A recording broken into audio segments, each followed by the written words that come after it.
Durante sessão de homenagem pelo Dia dos Advogados na Câmara, o deputado Marcel Van Hatten homenageou os advogados que defendem os presos e perseguidos políticos no Brasil, na pessoa dos representantes da Associação dos Familiares e Vítimas do 8 de janeiro, Ezequiel Silveira e Carolina Siebra, e lamentou o papel a que vem se prestando a Ordem dos Advogados do Brasil, que ajuda o ministro Alexandre de Moraes a perseguir cidadãos. O deputado lembrou que a Ordem dos Advogados do Brasil não apenas não ofereceu qualquer assistência ou ajuda aos advogados que têm suas prerrogativas violadas nos inquéritos políticos do ministro, mas também perseguiu advogados que denunciaram a inação, além de nada fazer para defender os direitos humanos que vêm sendo reiteradamente violados na ditadura de toga vigente no Brasil. Na conjuntura jurídica atual do Brasil, muitas pessoas estão sendo tratadas como subcidadãos e subhumanos, sendo perseguidas implacavelmente por medidas judiciais invasivas e arbitrárias, sem direito razoável ao contraditório e à ampla defesa, pelo simples motivo de terem manifestado apoio ao ex-presidente Jair Bolsonaro. Por expressarem suas opiniões, são alvo de CPIs, de inquéritos secretos conduzidos pelo ministro Alexandre de Moraes no Supremo Tribunal Federal, ou são vítimas de medidas arbitrárias, como prisões políticas, apreensão de bens, exposição indevida de dados, entre outras.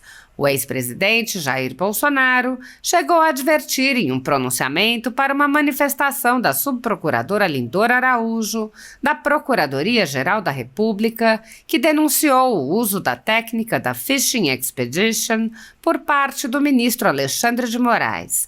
A técnica é comum nos inquéritos conduzidos por Moraes contra adversários políticos, jornais independentes e cidadãos que se expressam de maneira crítica contra a conduta de ministros da Suprema Corte. Neste modus operandi, o investigador promove uma devassa em pessoas escolhidas por ele para procurar algum indício ou algum motivo para acusação, em contrariedade ao preconizado pelo direito que deveria investigar fatos. Em inquéritos conduzidos em cortes superiores, observa-se um procedimento característico. Matérias da velha imprensa atribuem um rótulo ou marca a um grupo de pessoas e isso é tido como suficiente para quebras de sigilos, interrogatórios, buscas e apreensões, prisões e confiscos. As matérias e depoimentos de pessoas suspeitas são aceitas sem questionamento e servem de base para medidas cautelares contra as pessoas marcadas, após promover uma devassa nas pessoas e empresas no que é conhecido como Fishing Expedition.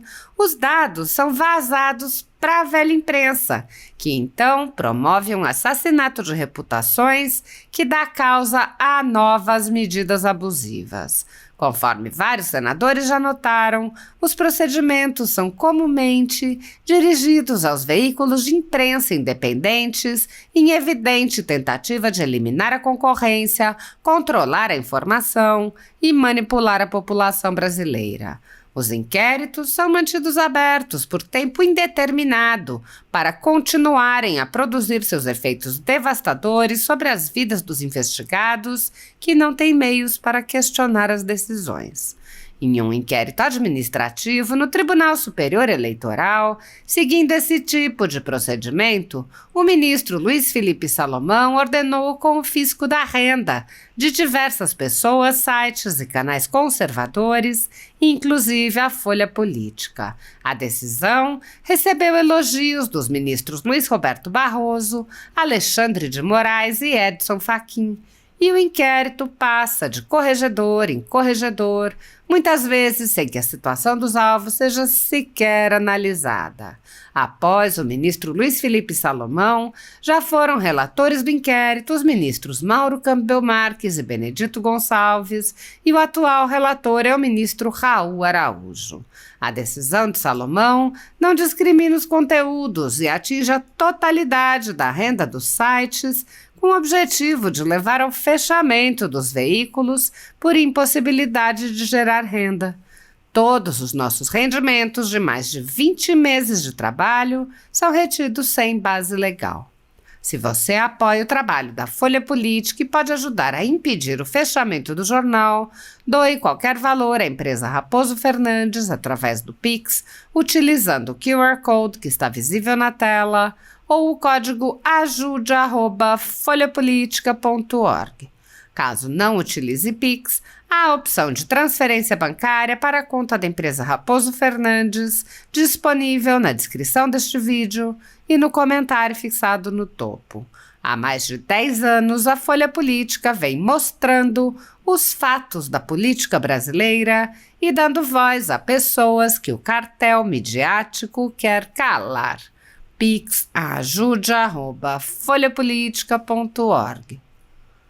Assista. Quero aqui saudar o deputado Kim Kataguiri, também a deputada requerente Maria Reis, deputado Eduardo Bismarck, e com aqui presentes à mesa, o senhor Rafael Horn, que é vice-presidente da OAB, o senhor Bruno Batista, conselheiro federal da Ordem dos Advogados do Brasil, Ingrid Zanella, vice-presidente da Ordem dos Advogados do Brasil do Pernambuco, a Lenda Tariana, que é vice-presidente da Ordem dos Advogados do Brasil aqui no Distrito Federal, e Kleber Lopes, que é advogado criminalista, professor de Direito Penal e Processo Penal por 15 anos. Saudando vocês, eu quero saudar também a todos os advogados, mas quero fazer em especial aqui referência a Carolina Seabra e também Ezequiel Silveira, que são advogados de pessoas que sofrem, nesse momento, perseguição política no Brasil e sofrem uma série de restrições aos seus direitos, inclusive de ter a representação que lhes compete, porque esses advogados que aqui estão sentados são apenas 2 dos inúmeros advogados brasileiros que hoje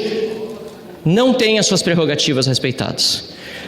A doutora Carolina, inclusive, me passou aqui uma lista das coisas que aconteceram, do vilipêndio à advocacia realizado pelo ministro Alexandre de Moraes, o cerceamento da defesa dos advogados, as audiências de custódia realizadas de uma forma absurda, falta de acesso aos processos, que aliás eu também enfrentei.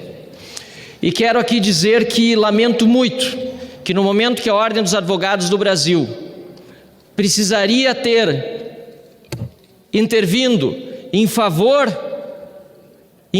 da defesa das prerrogativas destes advogados, que são tão advogados como quaisquer outros advogados, inclusive advogados de criminosos, estupradores, assassinos, assaltantes, a Ordem dos Advogados do Brasil não agiu a contento. Pior do que isso, decidiu perseguir advogados que denunciaram a inação da Ordem dos Advogados do Brasil. E quando eu aqui desta tribuna disse isso, senhor Rafael Horn, vice-presidente da OAB, com todo o respeito que tem a vossa senhoria. Quando eu disse aqui desta tribuna, o presidente da OAB, Beto Simonetti, disse que me interpelaria judicialmente pelo que falei aqui, com provas, e mesmo que nós tivéssemos imunidade parlamentar. Não fui interpelado até este momento, não sei se não encontraram meu gabinete, mas vossa senhoria estava aqui, poderia até ter me interpelado pessoalmente na mesma tribuna que eu utilizei para denunciar o que a Ordem dos Advogados do Brasil fez em conluio com Alexandre de Moraes, com o ditador do Brasil agora revelado pela Folha e pelo jornalista Glenn Greenwald e outros, como tirano que realmente é, e com seus capangas da Polícia Federal, os seus juízes auxiliares. A Ordem dos Advogados do Brasil, portanto, tem envergonhado a classe, tem envergonhado aqueles que querem defesa de prerrogativas. Eu sei que é uma sessão solene e por isso mesmo estou aqui para elogiar os advogados, inclusive a doutora Carolina e o doutor Ezequiel, que a despeito da falta de representação da Ordem dos Advogados do Brasil, têm feito trabalho de defesa dos seus clientes, como sempre deveriam fazer todos os advogados, sobretudo aqueles que dizem ser os representantes, mas não aceitam ser eleitos pelo voto direto, porque querem se manter no poder com um sistema que não faz da representação do advogado lá da ponta a representação fiel dos seus interesses.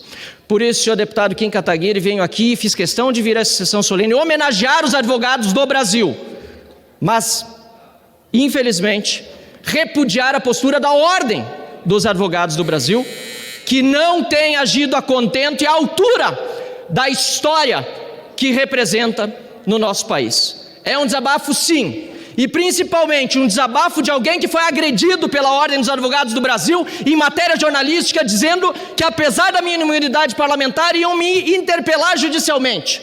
Uma vergonha, desconhecimento da própria Constituição Federal e de como funciona uma democracia e um parlamento por parte de uma instituição séria como a Ordem dos Advogados do Brasil. Obrigado.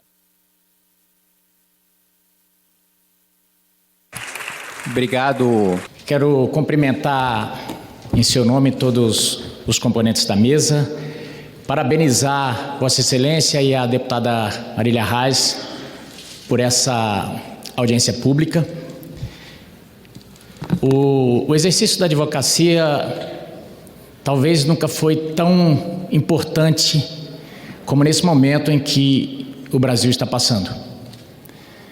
Nós temos um severo ataque à prerrogativa dos próprios advogados.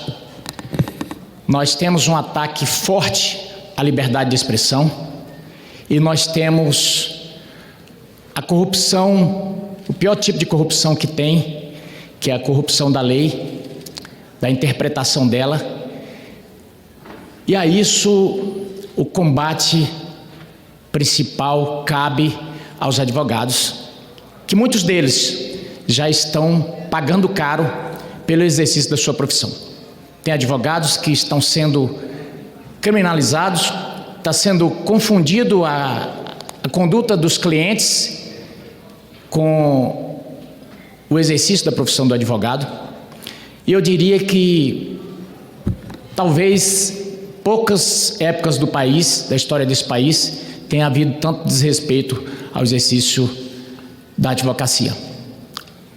Isso pode parecer um discurso de paróquia, um discurso de segmento, mas na verdade o que estamos lidando aqui são com valores e com direitos da sociedade, direitos muito caros à sociedade, porque se nem o advogado tem mais direito às suas prerrogativas, que dirá o cidadão.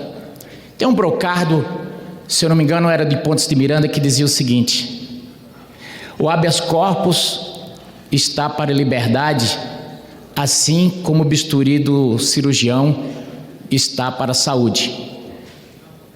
Pois sem o bisturi, o médico não pode assegurar a vida. E sem o habeas corpus, o advogado não pode assegurar a liberdade, sem a qual a vida não tem sentido. E me encaminhando para o final, senhor presidente, eu penso que nós precisamos avançar e levar a sério, e talvez pensarmos em conjunto, um fortalecimento do exercício da advocacia, porque isso pressupõe o fortalecimento da garantia das liberdades individuais.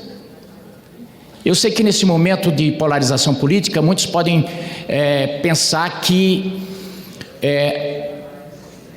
isso não é importante, dependendo do campo político que ele estiver. Mas eu sempre digo, o chicote ora bate de um lado, ora bate do outro, mas sempre haverá um advogado para defender, e nós precisamos disso. Nós precisamos que esse profissional possa ter assegurado o livre exercício. Fala-se muito em discriminação nesse país, sobre minorias e tudo. Agora, se existe uma profissão que precisa ser valorizada, é essa. Começa nas audiências, senhor presidente. Só mais 20 segundos, presidente, para eu concluir. Começa nas audiências. Quem já pôde assistir uma audiência no judiciário pode perceber que são poucos os juízes que tratam com igualdade as partes. Começa no tratamento entre o promotor e o advogado. Quem não teve oportunidade de ver, quando assistir, vai saber que eu estou falando a verdade. Nós precisamos realmente de igualdade, de paridade de armas no exercício da advocacia. Muito obrigado.